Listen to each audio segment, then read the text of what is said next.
Welcome to the Deep Dive. Today we are opening up one of the most powerful, often misunderstood, and, well, persistently cited concepts in modern American life. The military-industrial complex, or the MIC. It's definitely a critical subject, not just for looking back at history, but really for understanding power structures right now, today. Right. Nearly 65 years ago, President Dwight D. Eisenhower delivered this profound warning in his farewell address back in 1961. We quote the phrase all the time, military-industrial complex. But, we often miss the true gravity of what he was saying, and maybe even more, the surprising ways this whole thing has evolved since he first warned about it. Absolutely. So our mission for this deep dive is pretty comprehensive. We've gathered the sources to give you a kind of structural roadmap of the MIC. We'll trace its history. It's three distinct eras. And we're going to get into a really specific and I think fascinating economic debate. Does all this massive military spending actually help civil innovation, or does it maybe stifle it? Yeah, that's a key one. And crucially, we'll explore how this complex is sort of mutated, especially in the digital age, leading up to what some people are now calling the tech-industrial complex. So when we try to define the MIC, what we're fundamentally looking at is this fusion, this merging of a permanent, huge military establishment and a vast, permanent arms industry. Okay. Conceptually, you should probably think about it in close connection with something like the U.S. political iron triangle. You know that relationship. Sure, the Congress committees, the Pentagon bureaucracy, and the industry lobbyists. Right? Exactly. That long-established relationship. If you think of the iron triangle as the political machine. Then the MIC is maybe the economic engine driving it. Precisely. The core driving factor is this mutually beneficial vested interest. It works for both sides. Huh. The military gets the very advanced weapons, the tech, the platforms it wants. And the industry. Well, the defense industrial base gets paid consistently, often using taxpayer money naturally to supply those needs pretty much indefinitely. This continuous cycle ensures that budget influence flows right into public policy decisions. It makes the whole relationship incredibly powerful, especially in the United States. So let's unpack that initial warning then. Eisenhower, January 17th, 1961, his farewell address. This wasn't just any politician saying goodbye. No, not at all. He was the outgoing president, sure, but he was also a five-star general, supreme commander of Allied forces in WWII. He was speaking from a position of, well, absolute authority on national defense. The context is just vital, isn't it? Height of the Cold War. Everyone accepted the need for strong defense. Right. But Eisenhower's unique insight, his warning, was that the sheer scale and the permanency of this new defense structure that was new to the American experience, he really stressed the gravity of this conjunction, as he put it, of an immense military establishment and a large arms industry. And he didn't mince words about its influence. He said its total influence is felt everywhere, economically, politically, even spiritually, in every city, every state house, every federal office. And then comes the crucial phrase, the one everyone remembers. We must guard against the acquisition of unwarranted influence, whether sought or unsought, by the military-industrial complex. Unwarranted influence. That's the key. It really is. He wasn't just pointing out, hey, these guys work together. He was warning about the potential for the disastrous rise of misplaced power. That was his fear. A fear that this constant drive for preparedness and for profit could slowly, maybe dangerously, erode liberties and skew democracy itself toward military solutions. Yes, and he put the responsibility for preventing that squarely on the public. He said, only an alert and knowledgeable citizenry can compel the proper meshing of this huge defense machine with peaceful methods and goals. It's basically an instruction manual for vigilance. It really is. Now, what about that bit of trivia? The idea that an earlier draft actually said military-industrial congressional complex. Ah, yes, the MICC theory. Well, the sources we looked at, like James Ledbetter's work, call that a stubborn misconception. While everyone sees that the iron triangle relationship involving Congress is real. Sure, it feels obvious. It does feel obvious. But there's apparently no hard evidence that specific phrasing, MICC, was actually in the drafts written by his speechwriters, Ralph Williams and Malcolm Moose. But the fact that the misconception persists, that kind of tells you something, doesn't it? People instinctively feel Congress is locked into that loop. Funding, jobs back home. Absolutely. It reflects a perceived reality, for sure. And the term itself, MIC, immediately gained enormous rhetorical power. Scholars pretty quickly pointed out it often carries a negative, a pejorative connotation. Implying maybe a conspiracy. or something hidden. Something like that, or at least a kind of unaccountable structure operating behind the scenes. James Ledbetter also called it that great phrase, a rhetorical Rorschach blot, and kaleidoscopically unstable. Why so flexible? Well, because it's effective shorthand for power that isn't really checked, you know? David Rode drew this really interesting parallel. He suggested that the way American liberals often used military-industrial complex after 61, Yeah. it's actually quite similar to how American conservatives sometimes use the term deep state now. Both terms point to this idea of a secretive, self-preserving power structure, maybe democratically unaccountable, influencing policy from the shadows. That's a fascinating comparison. And its use really took off during Vietnam, didn't it? Oh, definitely. John Kenneth Galbraith noted that anti-war activists, people criticizing U.S. foreign policy, they quoted Eisenhower constantly. Why him specifically? Because he was impeccably conservative, a respected former general. Quoting him provided, as Galbraith put it, flank protection. It made it harder to dismiss critics as just, unpatriotic radicals when they were echoing the words of Ike himself. That validation was huge. Okay, so to really grasp the scope of this thing today, we need to trace its history. You mentioned 3 eras. Let's start at the beginning. Right. The first era, let's say from the country's founding, maybe 1797, right up until World War II starts in 1941. In that long period, the U.S. government traditionally relied on civilian industries only when it absolutely had to, during actual wartime. So peacetime meant government facilities. Yeah. Arsenals, shipyards. Exactly. The government maintained its own shipyards, its own weapons manufacturing facilities. They relied heavily on those right through World War I.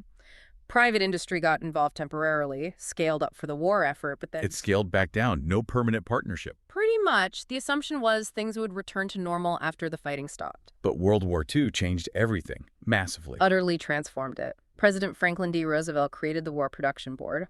This wasn't just coordinating a bit, it was basically taking control of the entire civilian economy and pointing it towards war production. And a scale.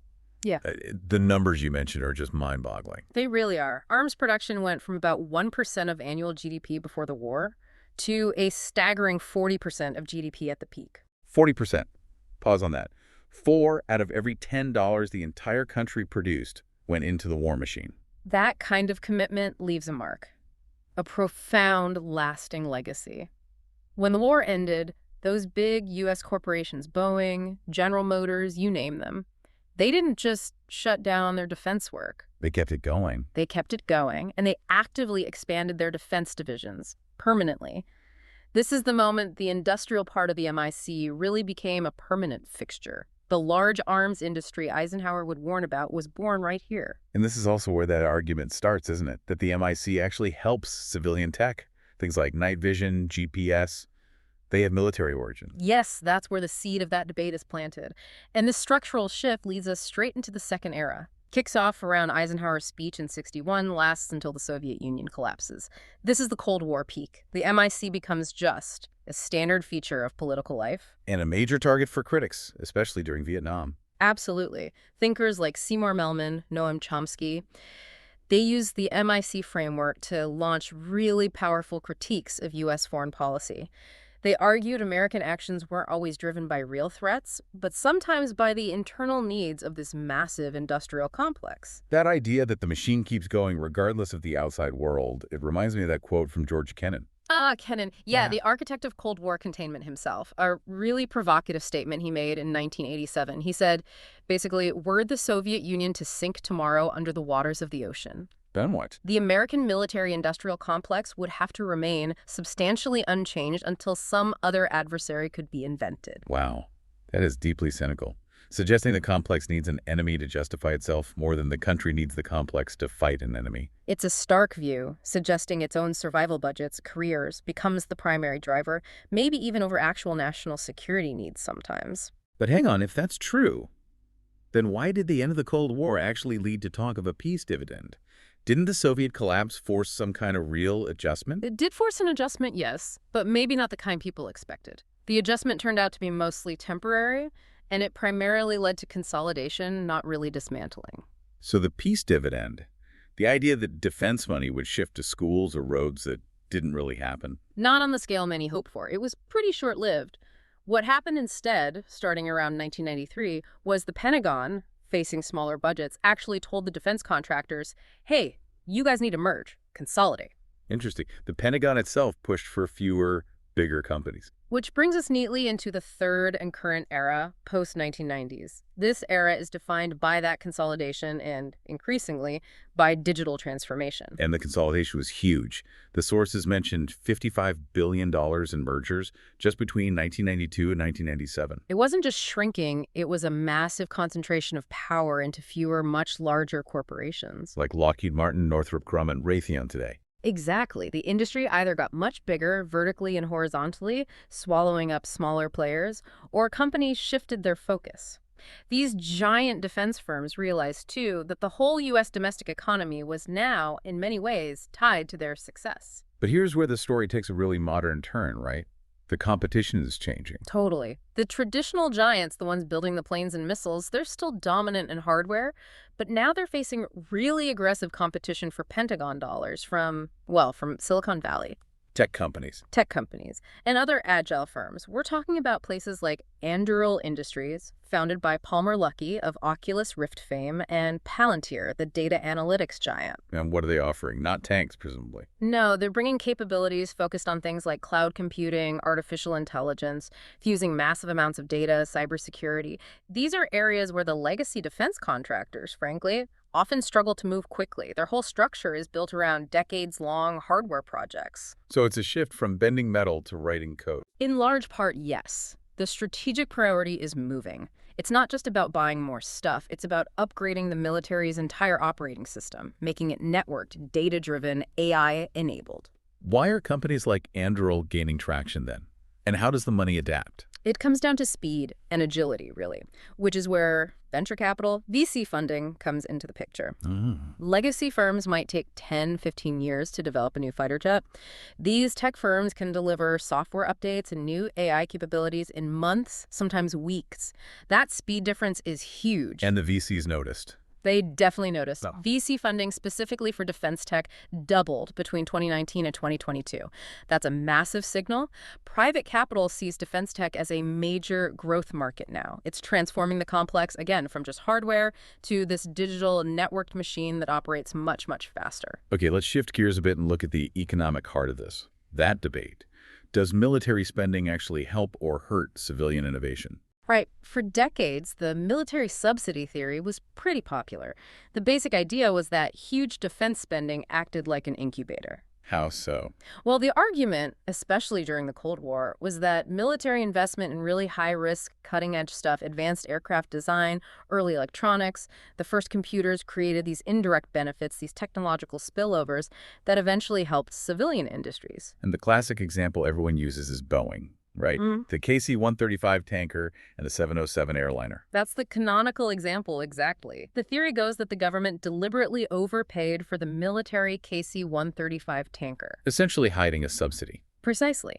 Hiding a subsidy in the contract that helped Boeing fund the development of the groundbreaking commercial 707 jetliner. The military contract acted as a guaranteed first customer, de-risking the technology so Boeing could perfect it for the airline. Okay, that sounds plausible.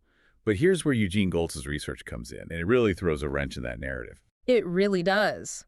Goltz studied that specific KC-135-707 case very closely, and he concluded that the popular wisdom was, well, mostly wrong. How wrong?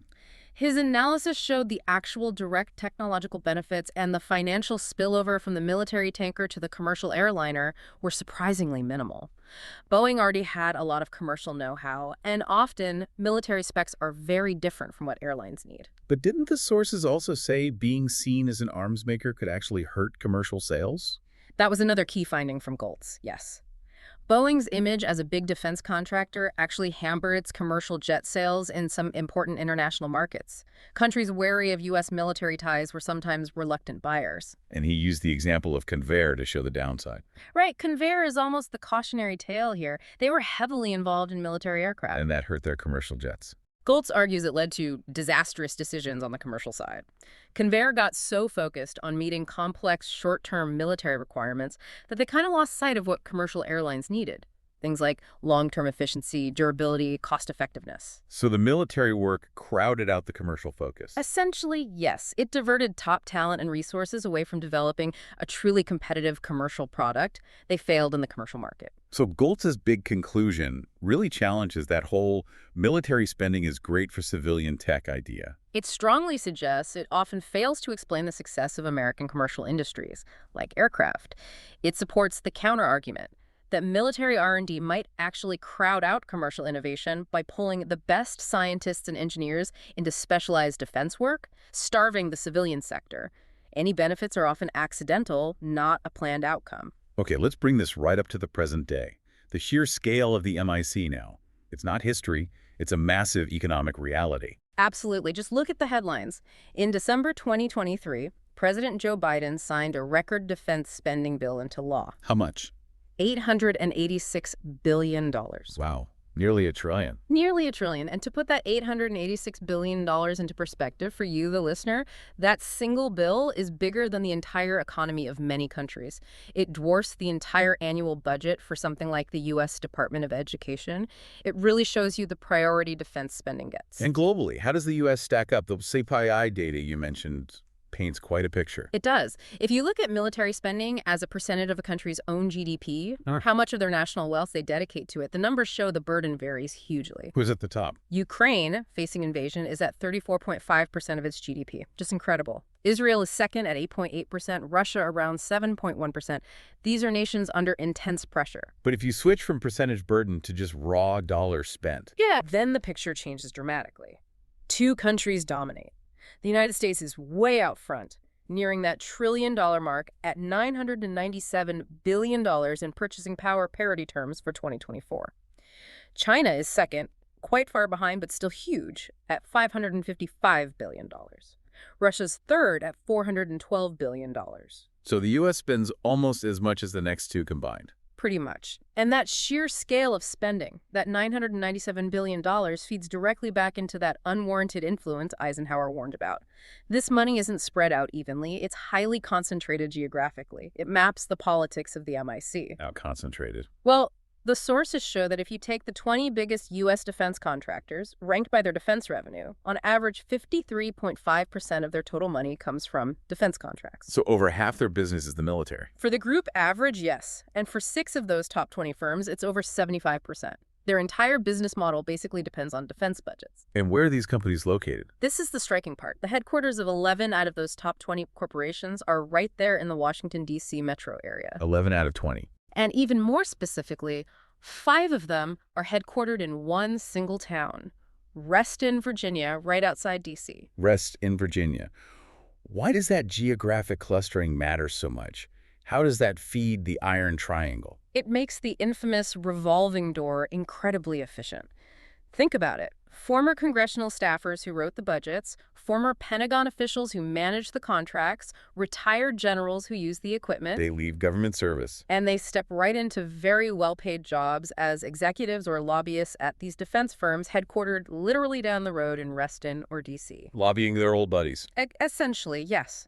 The physical closeness minimizes friction. It ensures constant high-level contact between the industry, the Pentagon bureaucracy awarding the contracts, and the congressional committees controlling the funds. It keeps the whole system humming, ensuring access and influence year after year. So the term MIC has become more than just military and industry. It's a model now. It really has. It's proven so useful for describing that kind of powerful, self-reinforcing loop of vested interests influencing policy that it's been applied all over the place. It defines a specific structure of power. It definitely echoes C. Wright Mills and his book The Power Elite from 1956, even before Eisenhower's speech. Yeah. Mills saw that small, interlocked group of corporate, military, and political leaders holding the real power. Exactly. And since then, we've seen that model applied in the sources to things like the prison-industrial complex, the profit motive in incarceration. Right.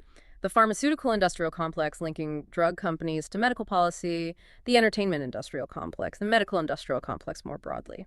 But let's focus on how the original military complex itself expanded its influence, especially culturally. James Jerdarian talked about the Military Industrial Media Entertainment Network, MIMEF. MIME is a really potent concept. It connects the hardware and the industry directly to cultural storytelling. Dudarian saw this convergence. You've got advanced military tech like cyborgs or drones, combined with video games that simulate warfare, big Hollywood war movies, and what he called do-good ideologies. This sort of framing that military action is inherently noble or necessary. So a blockbuster movie showing off cool new military gear in a seemingly clear-cut conflict, that's not just entertainment. According to this MIME theory, no. It's actively normalizing advanced military technology. It's shaping public perception, maybe making recruitment easier, and building cultural support for continued high levels of military spending. Are there concrete examples? Well, the sources mention Japan's manga military. The Japanese Ministry of Defense apparently actively uses things like film, anime, pop culture tie-ins to strategically reshape how people view their military and the industry supporting it. Wow. And some analysts see the network as even wider still. Yes, Ray McGovern, a former CIA analyst, coined an even bigger acronym, MISAMAT. Okay, what's that stand for? Military-Industrial Congressional Intelligence Media Academia Think Tank Complex. That's a lot. He adds intelligence agencies, academia, and think tanks. And those last two, academia and think tanks, are really crucial for the complex's intellectual and informational support system. How so?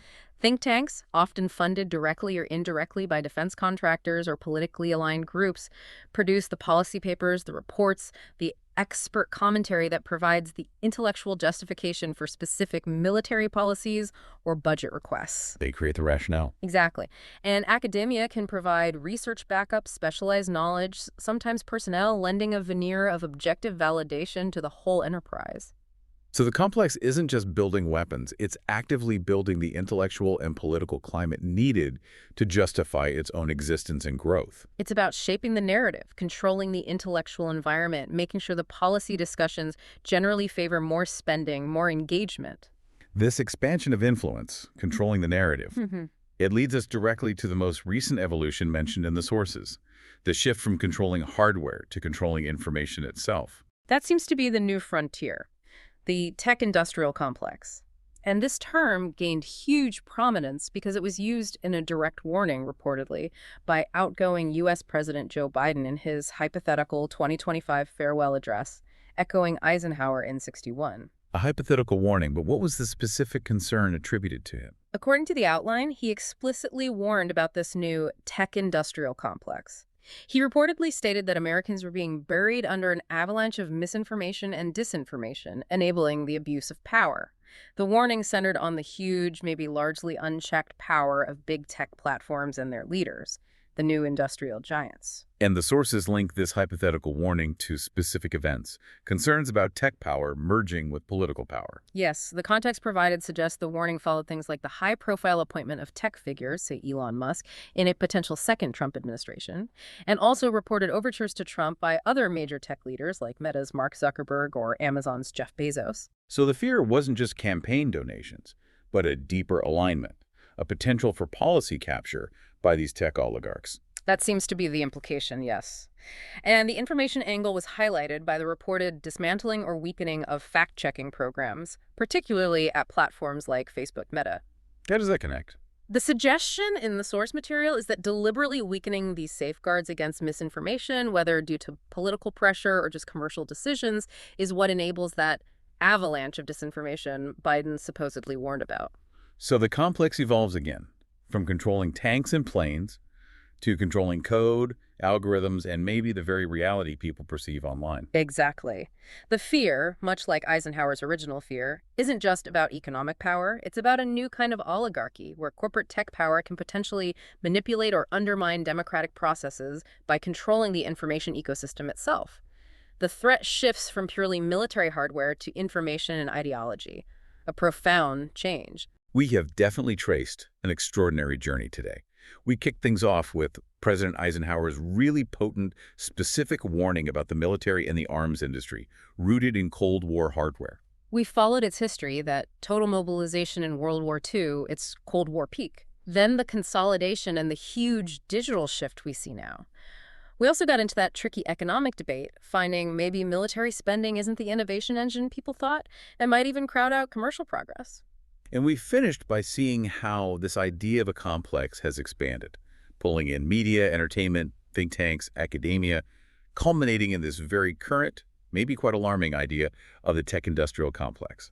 A complex focused less on weapons, perhaps, and more on algorithms, information, and the control of public discourse itself. I think the enduring lesson, really reinforced by the sources we looked at, is that what we mean by power and industry is constantly changing. It's never static. Right. Whether the engine runs on jet fuel contracts or cloud computing contracts, that basic dynamic, the profit motive tangled up with defense and national policy, remains potentially dangerous. Which means Eisenhower's final advice is still spot on, maybe more critical than ever. That alert and knowledgeable citizenry he called for, that's still the only real check, isn't it? The only way to ensure this massive machinery, whether it's made of steel or software, meshes properly with peaceful goals. Absolutely. Which leads us to a final provocative thought for you, the listener, to mull over. If C. Wright Mills saw a power elite, and we've watched this complex morph through the MIE network involving media and entertainment, and now potentially into a tech-industrial complex, what's next? What other pervasive element of modern life, what other industry with huge, maybe unchecked influence could be the next letter added to this ever-expanding acronym? And how might its conjunction with state power shape society and policy in the years ahead?